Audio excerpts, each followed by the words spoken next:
Everything you're about to hear is for education and entertainment purposes only. Whilst we are licensed, we're not aware of your personal financial circumstances. Any advice is general advice.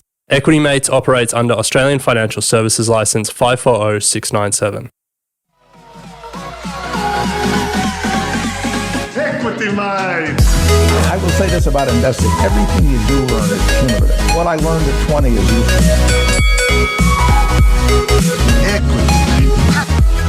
Welcome to another episode of Equity Mates, a podcast where we explore what's possible in the world of investing. If you've just joined the community for the very first time, a huge welcome. My name is Bryce, and as always, I'm joined by my equity buddy, Ren. How are you going? I'm very good, Bryce. Very excited for this episode, as always, but how can you not be excited when Katy Perry's going to space? I know. Well, that's what we're going to start with today, but it's not everything. We've got another Pimp My Portfolio with Adam Dawes, and then we're going to close out with a segment to remind you and ourselves about why we invest. And it's not because money doesn't make us happy, because it turns out that it does.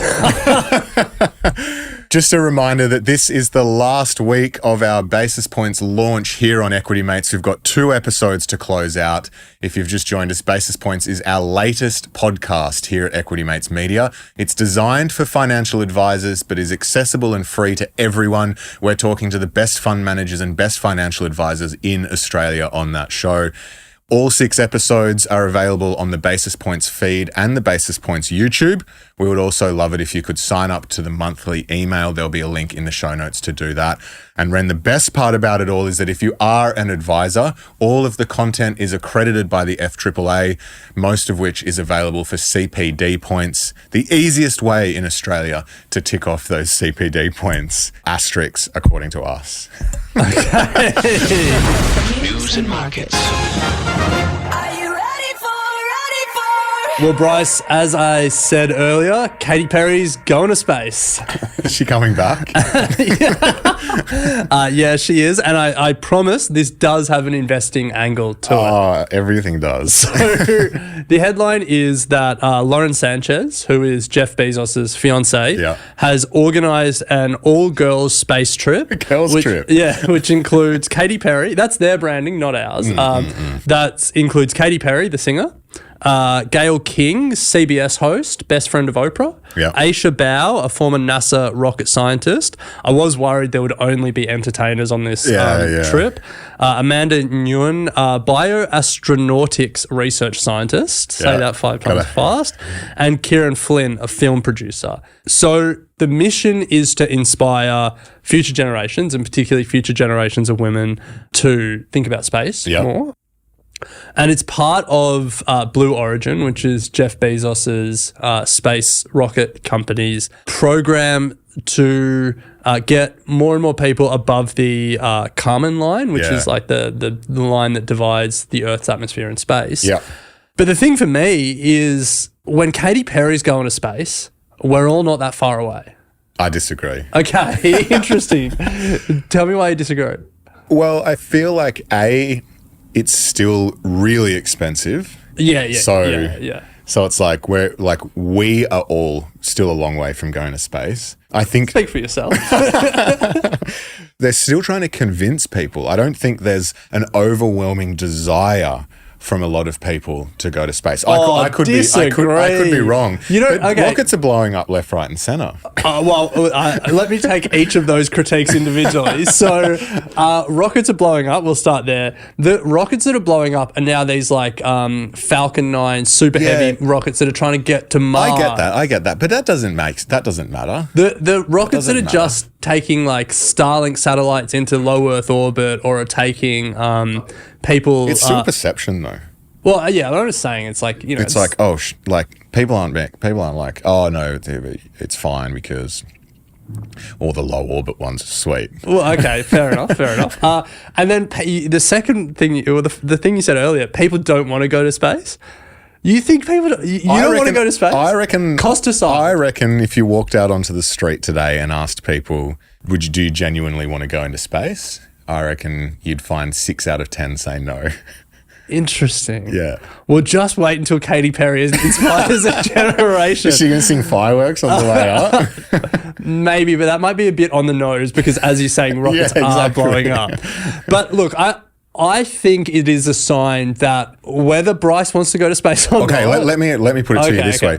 Why this trip out of any of the other previous high celebrity trips is this the catalyst for like we're closer than we think? I don't think there's been that many like just blatant let's organize a celebrity trips.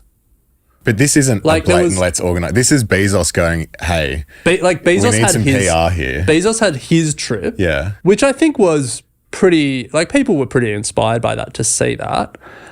Elon shot his Tesla into space. Branson, he went up. That is a stock I will never be Virgin Galactic. Yeah. Now I'm just looking at their share price. Down 90% in the past year. Virgin Galactic is a classic example. Down 90% in the last year, but isn't it also down like 99% or something? Like from what's its the last all-time 5 highs. years? Yeah. Down 99.7%.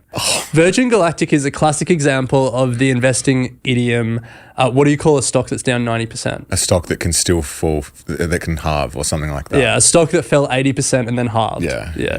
100%. It's trading at $3, so it could still fall further. I think that space tourism isn't far away. That's my view. And it will start with the ultra rich. Define space tourism though, because it's happening. I guess it's here if Katy Perry's doing a girls' trip. Well, yeah, but she didn't. I don't think she would have bought the ticket.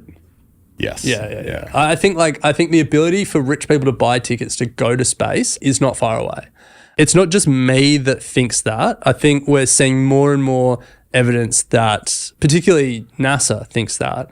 So the International Space Station is retiring in 2030 and they're not going to replace it with a government space station. Instead, NASA is trying to stimulate a commercial space sector and they want private space stations up there. And 2030 is 5 years away? Yeah. Well, to be honest, Elon actually wants to retire the ISS earlier. Yes, he wants to get it separate out. Conversation. Look, so I'm just looking now. You can buy tickets now. Oh, can you? Yeah. So there's suborbital flights. So Virgin Galactic and Blue Origin.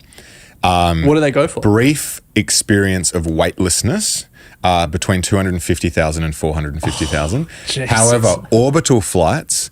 So you can visit the International Space Station through SpaceX or Boeing, 55 to 60 mil. No way. Yeah. Wow. And then lunar missions, SpaceX plan to offer commercial flights around the moon, but these are expected to cost hundreds of millions. Yeah, but I think anything where it's like expected to, especially from out. a company that Elon owns, like whether you love him or you hate him, he certainly is aggressive with his forecasts. Wow, so you can go to the International Space Station. There you go. Imagine if you're a astronaut or a cosmonaut on the International Space Station and then all of a sudden you've just got a tourist that's paid $60 million who's just in your space. So it's 55 to 60. Yeah, I know, you'd be so pissed off.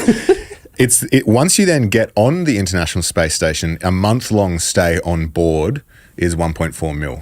Well, I mean, if you're paying 60 mil to get there, 1.4 is nothing. Also, I wouldn't be wanting to go on a Boeing trip. No way!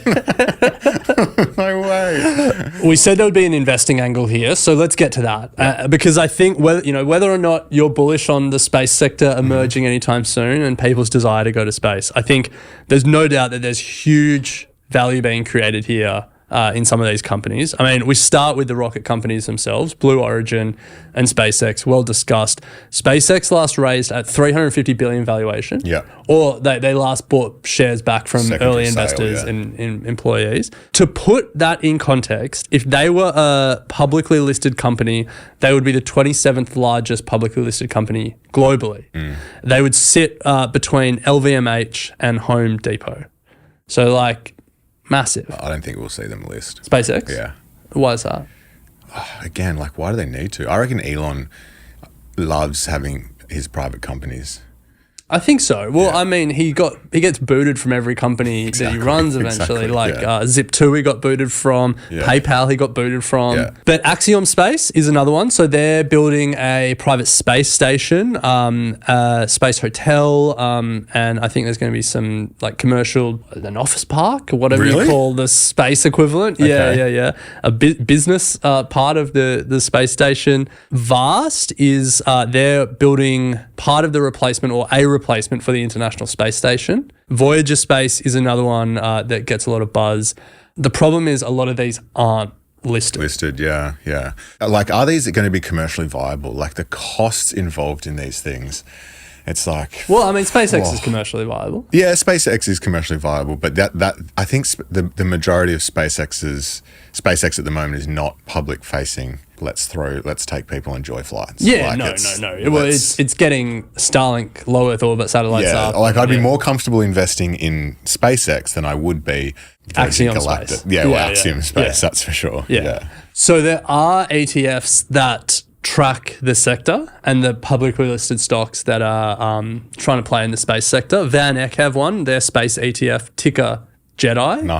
Nice, yeah. So I was having a look at it. Performance-wise, it hasn't been listed for too long, but past year, 64%. Wow. The index that it tracks over the past 5 years, 14.8%. Wow. So, there is some growth there. But then I was looking at the underlying companies, didn't recognize any of them. AST Space Mobile, Hanwha Aerospace, EchoStar, Iridium Communications, Rocket Lab USA, Winston Newab Corp, SES, Intuitive Machines, I have heard of, Sky Perfect, JSAT Holdings, Planet Labs. So I guess my point is Katy Perry's going to space. The commercial space race is starting, whether Bryce likes it or not. And there are companies out there that are trying to play in that space. Absolutely, yeah. Although I feel like a lot of those companies there are probably just involved in picks and shovels for making things for SpaceX and the likes. So I don't know if... I think there's a distinction between the commercial side and just general space. But anyway... Well, just let me say one last thing about Intuitive Machines. I'm not sure if you clocked the news. It was maybe a couple of weeks ago now that we got the first and second private company to land a lunar rover on the moon. Intuitive Machines was one of them, and then there was another company I can't remember. But that's pretty cool. Yeah. That, obviously not a person, just a rover. A thing. Yeah. But still, private companies are doing things. Yeah, they are doing things. And in that insightful comment, that's where we'll leave the news of the day. Yes. Anyway, if you want to keep up with more headlines from around the world, make sure you're subscribed to our daily newsletter. Every morning, 6 a.m, Monday to Friday, we'll send you a summary of the most important headlines that we think make markets move, or that we think are important. There'll be a link in the show notes or description to sign up. It's also a podcast called Headlines by Equity Mates. You'll find it wherever you're listening to your podcast now.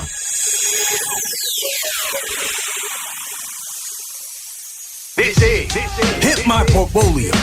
Pimp My Portfolio. This segment is where we get a listener to submit their portfolio so our expert can review it and hopefully give them some tips to improve. And in the studio today, we have our expert, Adam Dawes. Welcome. Don't know about expert, but thank you very much. Hold on, that undermines the whole... Sorry. I'm talking about myself. And on the phone, we have Equity Mates community member, Ryan. Ryan, how are you? Hey all, how are we going? Very well. Thanks for submitting your portfolio. Keen to get stuck in today. So, Bren, do you want to take us through it? Yeah, let's do it. So Ryan's got a core and satellite approach. 4 ETFs make up 70% of his portfolio. They're Fidelity Global Emerging Markets, BetaShares Global Cybersecurity, Hack, BetaShares Quality Leaders, and then BetaShares Global Robotics and AI. So that's 70% of the portfolio. Then we've got 5 individual stocks making up the remaining 30%. Woolies, Macquarie, Magellan, Tesla, and Endeavour. So, Dawsey, we like to start with a bit of a nickname. Have you got one here? Not that this portfolio needs saving, but I'm going to call it Saving Private Ryan. Okay. There is a couple of things that we need to look at in this portfolio. Okay, nice. Well, Ryan, before we get into how Dawsey can save your portfolio, do you want to tell us a little bit about how it came to be? Yeah, so long-time listener of Equity Mates. Yeah, wanted to look at diversifying, learnt about ETFs a bit more, and great opportunity there. So I just expanded out of the sort of individual stocks into more ETFs and put in place a proper strategy around, DCAing into that, and just kind of have grown it from there. All right. Well, Dawsey, where do you want to start? Well, look, let's start with the ETFs first, and then we'll talk about the individual stocks. You've got a couple of thematic ETFs in there, and you're quite interested in cybersecurity and robotics. Is that fair to say, or are you just looking at that as a theme that's running through the market? Yeah, a theme that's running through the market, and more that tech play as well. Yeah, okay. No, that's fine. Be a little bit careful with the thematics. I think that these things can change pretty quickly. Look, I think robotics and cybersecurity are definitely here to stay. It's just how businesses can make money out of that, and certainly Hack has done very, very well. So you should be okay with that. I do like the global emerging markets ETF as well. But what I would say is that you've got some good sort of quality leaders. You've got the sort of the big cap space. I'd look for an ETF that has some small caps, global small caps inside it as well, just to sort of balance out. You've got the big stuff there, but maybe looking at something that has a small cap bent inside of it. And I think that's something where you could do really well with, just to round out that 4 ETFs that you've got at the moment. Yeah, okay. What about just some maybe more vanilla but market cap weighted indexes? Yeah, so something like the IVV, fantastic. You could look at, there's a Qual, which you've got the quality leaders, but then there's a QSML, which is a quality small cap leaders, or there's DGSM, which is a global smalls as well. So those kinds of things, I think you could really look at that. But then you're right, looking at some of those indexes, you don't have an Australian ETF there. So there's plenty of those out there, which low MERs, it's all a race to the bottom at the moment with those guys. So you can pick one that's got a cheap MER, and you can get the ASX 200 or the ASX 300, because that leads nicely into the individual stocks. You owned Woolies, and then you got some Endeavour from that. Is that how you got those, the Endeavour shares? Yeah, that's right. Yeah, got spun out. Okay. And Tesla. Why are we owning Tesla? Do you drive one? I do drive one, yeah. Okay, well, there you're putting money where your mouth is. So, okay. Well, I just, he's losing part of his legacy now, but really liked what Elon was doing. Yeah. And it's a pretty volatile stock, but I've done well so far. Yeah. Oh, look, I think, you're right. There's too much social media stuff, and maybe rightly so, about what's going on. EV sales around the world have fallen or have stagnated a lot. So even before he sort of came out and did all those weird things, EV sales were slowing. So it's something to potentially be mindful of going forward. But I think if you drive the car, then you like it, and so it's not a bad investment for you as well. And then the Macquarie and the Magellan, sort of Macquarie's fantastic business and great stock. What's the plan with the Magellan? Yeah, partly wanted to pick your brains on that one. I've always had the philosophy of, just hold, and, either it'll never probably come back to what it was, or if it does, it'll take a very long time. And it's eroding my opportunity of being able to sort of just sell off and go into something that will return. Maybe it's the stubbornness in me that's just holding it. So, yeah, keen to pick your brains. I mean, you can get emotionally attached to certain things and emotionally attached to stocks, and certainly a lot of people do. But you've got to basically look at, for fund managers, you've got to look at inflows. And if there's outflows happening, then you should really be moving away from it. If there's inflows into a managed fund, then that's a real positive, and that's where you should be looking. So do some research. They do it every month. They give you the inflows and the outflows.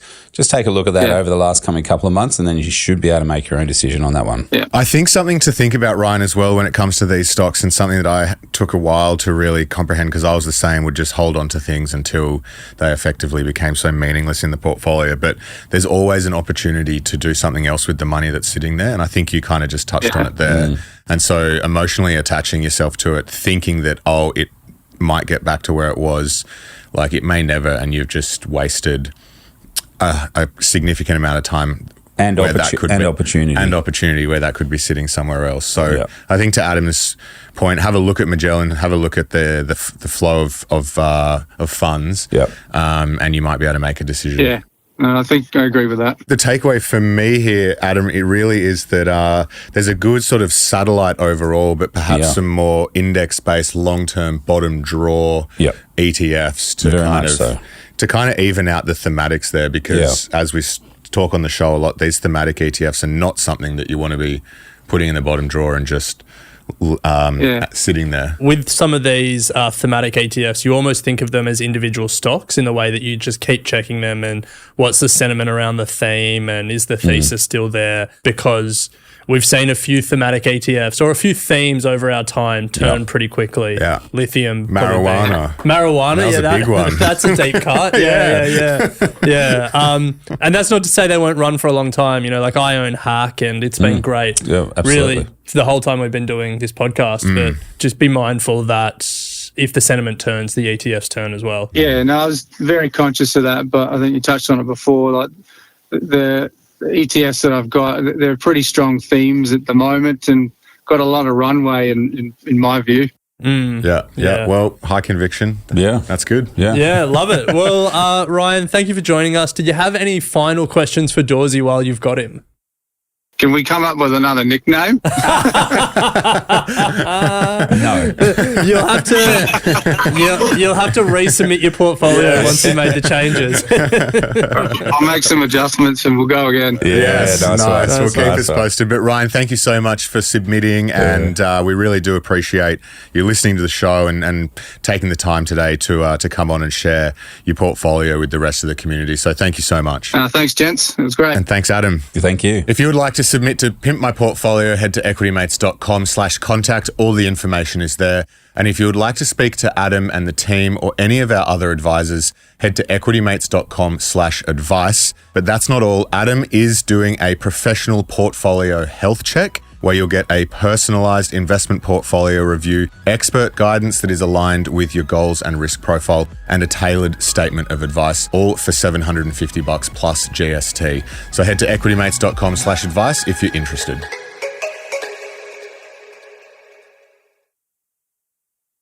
Money doesn't make you happy, but it does give you control, and it turns out that makes you happy. So, Ren, there's some science around the relationship between happiness and money. Yes, yeah. The idea that money doesn't buy happiness is a path well trodden. But I think one of the key reasons that we invest is it gives us choice. And we wanted to share some research from a University of Michigan psychologist that talks about just like how important having that choice and having that control in your life is.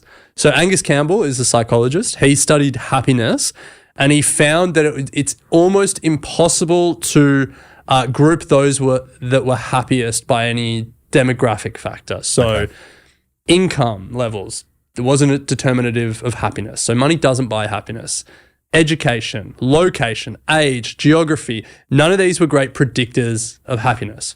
But the interesting thing that Campbell found, which may not be surprising, but I think it's worth stressing, is, quote, having a strong sense of controlling one's life is a more dependable predictor of positive feelings of well-being than any of the objective conditions of life we have considered. And for us, that is why we invest, having that feeling of control. That's why everyone's happy on holidays, because you just get to do what you want.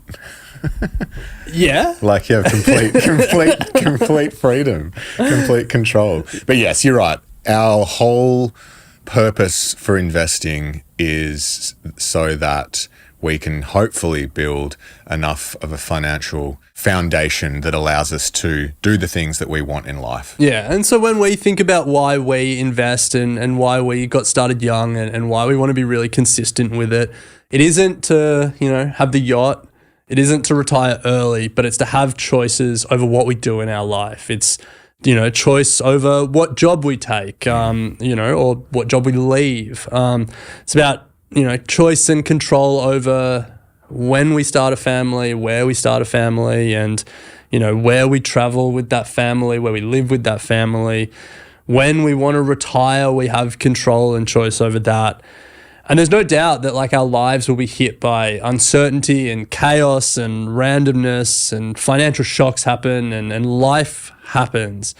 But having that, that investment portfolio ticking over gives you more control and gives you more choice in those situations. And I think whatever it is, it's just important to remind ourselves is that's why we invest. That is why we invest. That's why we think everyone should start investing, no matter how small. Get started early. Build that portfolio, build that control over your life. If you've just started investing or you've just joined us, I think the best resource available, other than this podcast, of course, and the Get Started Investing podcast, is our book, Don't Stress, Just Invest. It shows you 4 easy steps that you can take to set up a portfolio that over a long period of time should hopefully or will deliver you a financial foundation that should give you some sort of control over your life down the track. So make sure you buy that for a friend or buy it for yourself if you're looking to get started. A reminder to check out tomorrow's episode from Basis Points live on the Equity Mates feed, also available on the Basis Points feed. We're talking about the golden age of financial advice with Andrew Hewison. But Ren, we'll pick it up next episode. Sounds good. You have been listening to an Equity Mates Media production. In the spirit of reconciliation, Equity Mates Media acknowledges the traditional custodians of country throughout Australia and their connections to land, sea and community. We pay our respects to their elders past and present and extend that respect to all Aboriginal and Torres Strait Islander peoples today. This podcast is intended for education and entertainment purposes. Any advice is general advice only and has not taken into account your personal financial circumstances, needs, or objectives. Before acting on general advice, you should consider if it is relevant to your needs and read the relevant product disclosure statement. And if you're unsure, please speak to a financial professional. The hosts of this podcast and their guests may have positions in the companies mentioned. Equity Mates Media operates under an Australian Financial Services Licence 540697.